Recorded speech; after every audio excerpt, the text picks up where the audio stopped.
Hey, welcome back to JB Breaks Free. I hope you're having a great day, a blessed day, and getting 1% better than yesterday, and breaking free from whatever is holding you back from doing what you want to do when you want to do it within reason and living a life that you don't need to escape from. And that's what I'm doing here, enjoying the process every day, and so glad to be with you today. A couple things before we get started. I do want to talk about owning less and wanting less. I want to talk about quiet quitting, kind of a new trend, and also a Stoic philosophy on unfortunate things and kind of turning that around. Before I do, sometimes on this channel I feel like somebody leaves a comment and it just disappears. I know Sam has brought that up a few times, and I just love all your comments, and they inspire me so much and fire me up. And I know one I did not get a chance to respond to was April. Your last comment, I saw it, and I appreciate you for saying that. And I tried to respond to it several times, but for some reason it just wasn't there. But hopefully that does not happen too much in the future, but keep the comments coming. Also, maybe any Q&As, if you guys have any questions for me besides the comments, I would love to answer those too. And I just love hearing from all of you, so thank you very much. And maybe let me know what's one thing you did this week to take action to make your life easier, happier, wealthier, more efficient, and more free. I would love to hear what you're doing or what your plans are. And if it's daily, then let me know daily. It doesn't have to be weekly also. Before I get into that, I did a little Instacart this morning. I'm at $111 for the week. We'll try to get to 150. I have 2 days to do that, and I'm hoping to do 3 orders on each day part-time.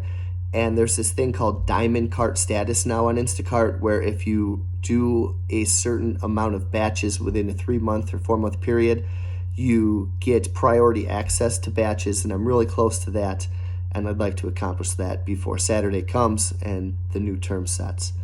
But, so I got thinking about some topics today, and the first was owning less, and what could be better than owning less with a minimalist mindset, and that would to be wanting less.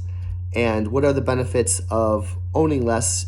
You get more time, more money, more freedom, more energy, less stress, and less distraction. And those are all great things, and I'm glad that I have set up a minimalist mindset in my life, and I do feel like I have more time, more money, more freedom, more energy, less stress. It's beautiful. And less distraction also. But yes, okay, we own less, but what about wanting less? This is something I struggle with a bit. I guess I'm not a Buddhist monk where, I don't want things. Of course I want things, and I want things, that will make my life better or easier, or things that I might enjoy. But there are certain things I don't want necessarily. One would be a bigger house. One would be a bigger truck or a bigger car, or a better car or a better truck. And I think what the main point of owning less versus wanting less is comparison. Yeah, I would like a new kitchen. Who wouldn't? This kitchen's pretty old. But at the same time, one of my best friends has a beautiful, like $40,000 new kitchen. I don't waste time really comparing myself on that. I don't compare somebody with a much bigger house than me. God bless at that point. That's fine, especially if you can afford it.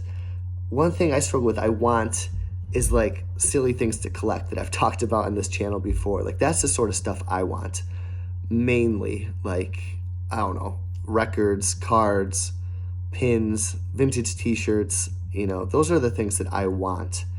And I need to break free from that wanting. I don't necessarily make a move on those things because I know that the benefits of owning less are far greater than owning the stuff that would, it won't make me any happier. It just won't.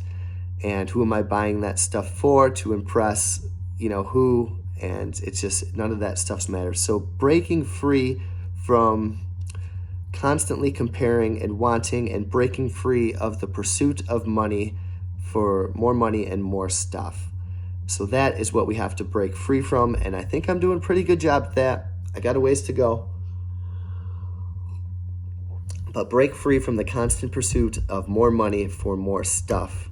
Use the money that you have right now to buy your freedom, to buy less stress, to have more money, to have more energy, and to be less distracted by the stuff that you want. And what are some things that we can have that do not necessarily cost much, or if anything, or at least what money can't buy, potentially if you don't have it? Your health. Money cannot buy your health, and you can tell a healthy body from a sick body. Which one do you have? Running a 10K, money's not going to get you there. I guess you could really maybe argue the point that organic food and massive personal trainers, but I think the thing is, can you run or can't you right now? Can you walk a 10K or can't you? Do you have that ability? Do you have your health right now, or don't you? Can you move without pain right now, or can't you? I have a lot of pain, and that's something that bothers me. I live with it. I don't like to complain about it. I think a lot has to do with my job. You get the wear and tear of serving, and I don't know what I do, but I feel this strain in the back of my neck during shifts and everything, and that pain goes away when I don't work, and which is one reason why I'm trying to break free from at least having to do this as much as I do now. The ability to work hard, you either have it or you don't. Money cannot buy that stuff. So keep that in mind. Keep in mind what you do have, and you can strive for those things to get into better health, to get into better shape, to be able to exercise and exert yourself longer without fatigue, to be able to work harder and longer without breaks, and to just be a healthy and happier overall, all-around person. Those are things that you can have that you don't necessarily need to buy stuff for. The second topic I want to talk about today is quiet quitting.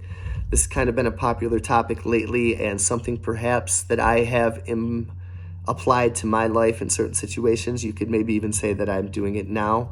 The definition of quiet quitting is where you do the job you're hired to do and nothing more. From divorcing your ego from what you do for a living and not striving for perfection. Now, when the bell rings, I'm ready to go. I like it. I'm doing the best I can. I feel like I'm pushing harder than most servers that I've ever seen. And, I haven't been to a lot of places, but we push really hard. And after 16, 17 years, you become part of people's families in this community, and that's all great. But at the same time, sometimes you got to take a step back, especially what's swirling around you, and not only quiet quit. Yes, you can check out a little bit and not bring it home, and maybe not do more than is what is needed. But then I got thinking of what's the opposite of quit, and that I looked it up. It's like to stay, to remain. And no, that's not what my goal would be. So quiet quitting and then quiet applying yourself. Win in silence, and checkmate. Don't talk about all your moves on the way to checkmate. Checkmate it and then let people know. Quiet applying your finances. Get your finances in order. I've obviously tried to do that, and I know many of you have also. Get your health in order, and as I just talked about, I got a little bit of a ways to go with that, but that's something that you can do while you're quiet quitting. Get your relationships in order. Discard the ones that are toxic and bring you down, and build up the ones that push you to be a better person. Jobs, maybe you're looking for other jobs while you're quiet quitting, and side hustling. Do all those things too. You're not just going to quiet quit and check out. You're going to side hustle. You're going to look for new income streams and ways to better yourself. And jobs and side hustles are going to make you more anti-fragile and give you a net in case something were to happen at your main job, or also an escape plan if needed. And then finally, a Stoic philosophy from Marcus Aurelius talking about unfortunate things. And he says that unfortunate things do not happen to him. And I think this is something that deals with changing perspective and acceptance of things that we cannot control. And he says, no, this is fortunate that it happened to me because I can handle it, because you can handle it. It's unfortunate that this happened. No, it's fortunate that it happened to me and I have remained unharmed by it. So it's not unfortunate that it happened. It's fortunate that it happened to me and that I have become unharmed by it. So what is perhaps an unfortunate thing that has happened to you that you have been strong enough to remain unharmed from it?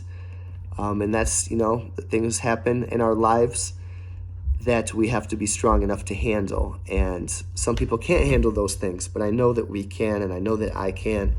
And that is just a way to look at perhaps unfortunate things. Use that Stoic mindset that, no, this happened to me, I can handle it. It's not unfortunate. Maybe it's fortunate it didn't happen to someone else who couldn't handle it. It happened to me. The obstacle is the way, and what stands in the way becomes the way. And what stands in the way of your goals, your freedom, your time, your money, your energy, your stress, your distraction, use that as fuel for your fire to break free. And guys, so great to be with you. I can't wait to hear how you're doing, and I can't wait to talk to you on the next video. Have a great day.